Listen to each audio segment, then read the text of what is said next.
Hi, this is Russ Andersson. This tutorial is just a quick introduction to the AutoSave feature in SynthEyes.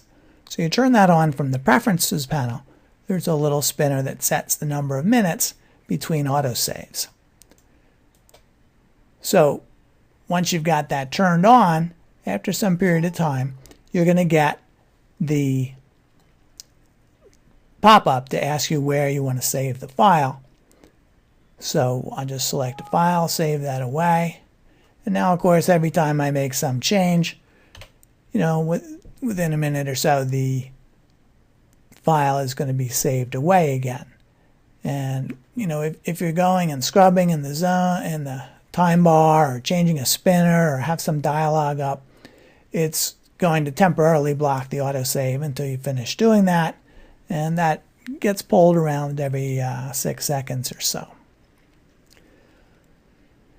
One thing you need to be careful of when you have autosave turned on is that you don't overwrite the good versions of a file while you're playing around with some experimental version. So if you want to play around with something, you open up that file, save it away as a temporary, and work on that temporary so that you don't overwrite the original file. One thing you'll see eventually is that there's a little mark at the bottom that shows up, that shows how long it took to do the save operation. You see it's about 1/10 of a second. Now this file is actually fairly large at this moment because it still has all of the blip information that was created by auto tracking.